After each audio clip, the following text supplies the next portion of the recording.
Algo muy recurrente en el área de ciberseguridad es que tú solamente piensas ciberseguridad, probablemente es hacking ético, o un pentester, o alguien que trabaja en un SOC. Pero hay muchas más variantes en los roles de ciberseguridad. La gestión de riesgos es también un rol que existe en ciberseguridad. ¿Por qué? Porque justamente no toda la ciberseguridad es reactiva. También tiene que ser proactiva y anticiparse a cualquier escenario posible que pueda afectar a tu corporación, tu empresa o a ti de forma individual. Por lo tanto, para aprender de la gestión de riesgos, primero hay que tener bien claro estos conceptos. En videos anteriores hablamos de lo que es un riesgo, que es la existencia de una vulnerabilidad y una amenaza. No existe un riesgo si no existe estos dos elementos o tres elementos en conjunto. ¿Por qué? Porque puede existir una vulnerabilidad, pero si no existe ninguna amenaza, por lo tanto no se convierte en un riesgo. Pero si existe una amenaza y no existe ninguna vulnerabilidad tampoco, también no hay manera en la que esto se pueda convertir en un riesgo. Pero entonces, el concepto de amenaza debemos tenerlo bien claro, que es un actor o un evento que puede causar daño. Por otro lado, tener bien presente que una vulnerabilidad es una debilidad explotable o una configuración deficiente hecha en un sistema, lo cual lo convierte en un vector de ataque. También hay que tener bien en claro lo que es el impacto, y con impacto nos referimos a cuál va a ser las consecuencias para el negocio si una vulnerabilidad fuese explotada. Ahora sí que en otras palabras, si un riesgo realmente sucediera. Y para esto hay que tener muy bien presente qué es lo que va a dañar en la infraestructura o en la organización. Pueden ser los datos, los usuarios o la operación como tal del negocio. Y por último, el concepto también importante a entender para la gestión de riesgos es la probabilidad y el riesgo. La probabilidad, como su nombre lo indica, es entender la probabilidad de que un escenario ocurra. Y aquí es donde me interesa hacerte una pregunta para que vayas practicando este desarrollo o esta lógica de cómo ver la gestión de riesgos. Imagina que tienes un CVSS de 9.8.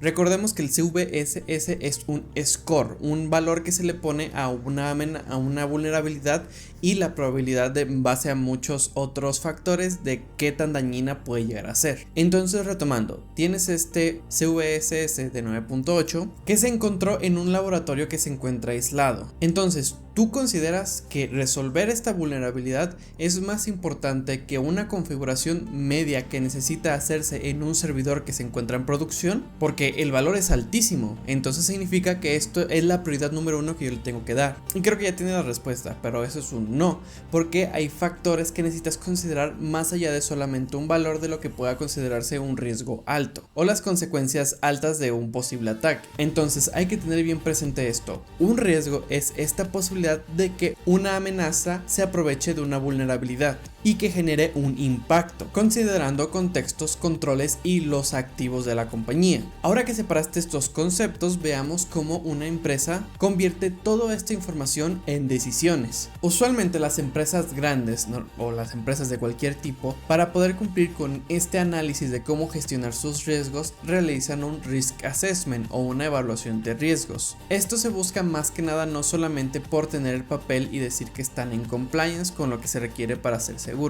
es porque si no entiendes el contexto de tu compañía es muy difícil que sepas qué es lo que tienes que proteger.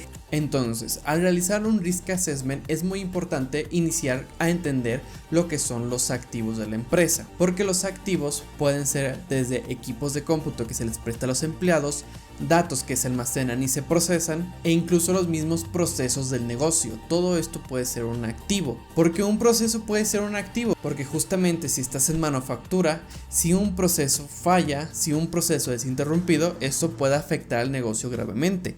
Entonces es importante para ti como compañía o como individuo proteger este proceso, y lo mismo aplica para el resto de los elementos que mencioné. Una vez tenemos identificados estos activos, es momento de identificar las posibles amenazas y vulnerabilidades que pueden existir en nuestra infraestructura, la exposición que pueden tener los controles a aplicar y el impacto que se puede tener. Y con infraestructura no solamente me refiero a todos los elementos físicos de una red, por ejemplo. Me refiero justamente a todo lo que compone lo que ya hicimos, que era la identificación de activos. Vamos a evaluar, por ejemplo, si tenemos una página web, existen amenazas en el internet que pueden atacar nuestra página. Podemos identificar que posiblemente en nuestros sistemas tenemos sistemas que no cuentan con parches porque son sistemas que tienen un sistema legacy. Por lo tanto, no se pueden actualizar porque son importantes, pero al mismo tiempo se convierten en vulnerabilidades que pueden ser explotadas. Tenemos que identificar mitigar también esa parte. El impacto que causaría si por ejemplo rompiesen o dañasen a esta parte del proceso, robasen información de los activos, lo mismo que vengo mencionando en conjunto con el resto de valores. Y también entender cuáles son los controles actuales. Iniciamos desde cero, ya tenemos una base sólida, a partir de donde es lo que tenemos que empezar a trabajar para poder tener los controles compensativos o los controles en general. También hay que entender el riesgo que existe, como lo menciono, antes de la implementación de nuevos controles y después de la implementación de los controles, porque tristemente no siempre se va a tener una seguridad al 100%. El riesgo cero no existe, siempre va a existir algún tipo de riesgo aunque no lo parezca. Por lo tanto, las organizaciones también ya entienden esta parte y deben de tener una tolerancia o un apetito a lo que es el riesgo. ¿Cuánto riesgo pueden soportar? ¿Cuáles sistemas o cuál tipo de riesgo o ataque pueden soportar en sus sistemas? Entonces ya tienes toda esta información, entiendes lo que es un riesgo, lo que es una vulnerabilidad, el impacto, por qué se hacen los assessments, el objetivo de los assessments, la identificación de activos, amenazas, etc. Eso es parte de un rol también de ciberseguridad. No solamente vas a hacer la parte que rompe cosas, también vas a hacer la parte que analiza, entiende y concreta toda esta información para que todo el resto de los equipos de ciberseguridad sepan cómo abordar estas situaciones, cómo abordar la protección de los sistemas, de los activos. Imagínate un SOC que recolecta información de ciberseguridad, pero no sabe qué información ni de dónde la está recolectando o por qué la está recolectando. ¿Qué sentido tiene que exista un equipo de seguridad que esté monitoreando constantemente si no sabe por qué o para qué están monitoreando? Porque la información que tiene no está traqueado lo que son los activos, no está realmente entendiendo los propósitos de negocio o el impacto de lo que algo pueda suceder. Y lo mismo desencadena con el resto de partes del negocio. Si un pentester está atacando un sistema pero realmente no tiene ningún valor este sistema, entonces ¿de qué valor le va a dar a la empresa para entender cuáles son las vulnerabilidades? Espero entiendan esta línea, cómo todo esto trabaja en conjunto para poder tener valor a todos los equipos de ciberseguridad. Entonces, cuando ya entiendes este escenario y ves que no es solamente aplicar parches por aplicar parches, sino que se necesita por algún motivo, usualmente hay 4 caminos que se pueden seguir para gestionar los temas de los riesgos. Estos 4 caminos que se suelen seguir, y es uno de los temas que se menciona en el examen, es la mitigación, la transferencia, la aceptación y el evitar el riesgo. Punto por punto, mitigar un riesgo es justamente como su nombre lo dice, vas a hacer cosas para poder mitigar el riesgo. Por ejemplo, si en un sistema existe una vulnerabilidad por falta de parches, ¿qué vas a hacer? Aplicas parches para mitigarlos. En las cuentas de usuario, activas el Multi-Factor Authentication para que sea más difícil acceder a sus cuentas. Haces una segmentación de red para que no todos los usuarios se puedan mover por toda la red a su gusto. Haces un cifrado de datos en transferencia y en reposo para que si se roban los datos en reposo no puedan desencriptarlos y si alguien está interceptando en tránsito los datos no pueda leerlos. Haces un hardening de sistemas para asegurarte de que todas las configuraciones innecesarias están desactivadas y las configuraciones necesarias de seguridad estén aplicadas. Y un constante monitoreo. Eso es el mitigar, o un control de riesgos y amenazas es el mitigar. Otro punto es la transferencia o transferir los riesgos. En este caso sería como contratar un seguro. No elimina por completo la responsabilidad técnica de que también se tienen que aplicar ciertos controles, pero tú como compañía toma la decisión de decir yo no voy a gestionar qué es lo que pase con mis activos en cuestiones de ciberseguridad. Todo eso lo va a estar gestionando un seguro externo que me va a estar ayudando a monitoreo, que me va a estar ayudando a análisis y en caso de un incidente ellos se van a encargar de proteger mi infraestructura. Yo no voy a ser yo quien haga eso directamente. Eso es la transferencia o el transferir los riesgos. Otro tratamiento de riesgo es el aceptar el riesgo. Muchas veces puede existir que por algún motivo de negocio, como lo mencioné hace un momento, no se puedan hacer ciertos cambios a los sistemas, no se pueda hacer cierta configuración o no se pueda cambiar de lenguaje de programación. En esos casos, lo que se necesita hacer es aceptar el riesgo. Se documenta que se necesita mantener esa versión específica de algo, pero que va a existir un riesgo. ¿Y qué es lo que se va a hacer para poder aceptar el riesgo? Por ejemplo, puede ser de que si un sistema se necesita mantener en una versión que esté actualizada, no se expone a internet, pero lo mantenemos preservado para poder seguirlo utilizando. O si hay sistemas que no se tienen acceso, se necesita tener un margen de tiempo mayor para poder brindar esos accesos y pueden mantenerse en un estado de incumplimiento por mucho tiempo. Son muchos factores que pueden afectar en cómo se decide un riesgo, cómo va a vivir y si es que se acepta en el negocio. Eso es aceptar el riesgo. Ok, sabemos que existe, pero vamos a tomar conciencia de que existe y de alguna u otra forma vamos a trabajarlo para evitar que pase o afecte a nuestro negocio. Y por último, como tratamiento de los riesgos está el evitar el riesgo. Este caso es diferente a mitigar por el hecho de que mitigar te hace tomar controles correctivos, que lo que va a hacer es cambiar el cómo funciona, por ejemplo, una herramienta o aplicar ciertos controles de seguridad. El evitar, por otro lado, es no necesitas ese servicio, elimínalo. No necesitas tener ese sistema por ningún motivo, bórralo. La compañía, la empresa, el usuario, etcétera, es consciente de que el riesgo va a ser dañino y no pueden hacer nada al respecto como mitigarlo o transferirlo. Entonces, en vez de aceptarlo, pueden ser que mejor lo evitamos. ¿Y como lo evitamos? Eliminando por completo la existencia del activo o del propósito de que este objeto pueda ser atacado.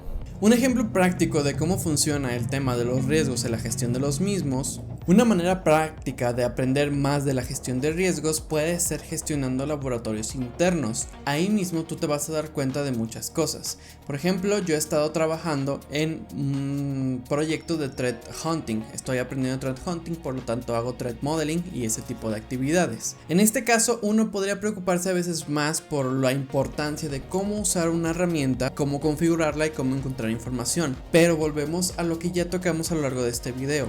Si no entiendes realmente cuáles son los activos que debes de proteger, es difícil obtener la información que necesitas para poder validar los riesgos reales. En mi caso, una de las primeras hipótesis era encontrar o detectar ataques de denegación de servicio distribuido o ataques de denegación de servicio. Estaba desarrollando el query para poder obtener esta información, estaba configurando la herramienta, todo muy bonito, pero de repente me di cuenta de un dato interesante. Aunque hiciera pruebas sobre uno de mis sistemas, detectamos que la IP que la herramienta de seguridad estaba recibiendo, o sea, Splunk, era la misma, no estaba recibiendo ninguna otra, pero era un servidor web que está expuesto a internet. Por lo tanto, mi IP o usando una VPN o lo que sea mostraría información de que hay IPs entrantes. E incluso antes de aplicar esta detección de Splunk, ya estábamos haciendo este análisis de que esta información no era correcta, porque de algún motivo no estaba detectando ninguna dirección IP externa, todas eran direcciones de un mismo lugar, que era el reverse proxy. Este reverse proxy está ayudando a hacer la comunicación entre el servidor y el gestor que mantiene la página web de forma pública. Pero solo estábamos viendo la IP del reverse proxy. Entonces nos dimos cuenta de que justamente algo estaba mal configurado y la información, a pesar de que la búsqueda, el SPL o la información que estaba siendo compartida en Splunk realmente no iba a tener ningún valor porque la IP iba a ser siempre la misma. Entonces las búsquedas iban a ser incorrectas. En este momento es donde nos detuvimos otra vez a hacer el análisis de toda la arquitectura, ver qué configuraciones estaban mal, ver cuáles son los activos, entender esta información y a partir de ahí poder realmente aplicar las configuraciones necesarias para poder quitar esta ceguera que teníamos acerca de dónde venía la información. Por lo tanto, validar datos y la arquitectura es parte de la gestión de riesgos y la evaluación de los riesgos, porque realmente un control en papel puede ser que no funcione. No todo hallazgo es el mismo riesgo, todo depende del contexto, el impacto y comprobar que tus controles vean lo que tú crees que ves o lo que necesitas tener. En el siguiente capítulo pasaremos de los riesgos al vulnerability management o cómo el manejar las vulnerabilidades, que también es parte del tema de todo este temario de CompTIA Security Plus. Si te estás preparando para el Security Plus o trabajas con vulnerabilidades, suscríbete, da like e igual cualquier feedback para mejorar mis videos es bienvenido. Nos vemos dentro de muy poco.